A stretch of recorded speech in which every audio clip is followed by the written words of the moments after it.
একজন লোক একদিন বিশাল একটি বটগাছের নিচে শুয়ে তার তরমুজ ক্ষেত পাহারা দিচ্ছিলেন। ক্ষেতের দিকে তাকিয়ে থাকতে থাকতে তিনি মনে মনে ভাবতে লাগলেন, আল্লাহ তাআলা কুরআনে বলেছেন তার সৃষ্টির মধ্যে কোনো ভুল নেই, কিন্তু আমি তো দেখছি বড় একটি ভুল। এত বিশাল বড় বটগাছ, অথচ এর ফল কত ছোট, আবার এত চিকন আর ছোট ছোট লতার ওপর কি বিশাল বড় বড় তরমুজ ঝুলে থাকে। এই সব কথা ভাবতে ভাবতে লোকটি কখন যে ঘুমিয়ে গেলেন তিনি নিজেই টের পেলেন না। হঠাৎ উপরের ডাল থেকে একটি বটফল পড়ে সরাসরি তার নাকের ওপর আঘাত করল। ধড়মড় করে তিনি ঘুম থেকে জেগে উঠে দেখলেন তার নাক দিয়ে রক্ত ঝরছে। তখন তিনি বিস্ময়ে ও ব্যথায় কেঁপে উঠে বললেন, হে আল্লাহ, সত্যিই তোমার সৃষ্টিতে কোনো ভুল নেই, তুমি মহান, তুমি সর্বশক্তিমান।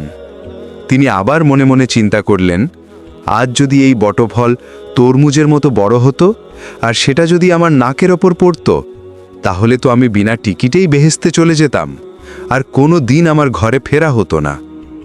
কথা ভেবে তিনি কৃতজ্ঞতায় চোখ তুলে তাকালেন, বুঝলেন আল্লাহর প্রতিটি সৃষ্টির পেছনেই আছে অপার জ্ঞান আর রহমত।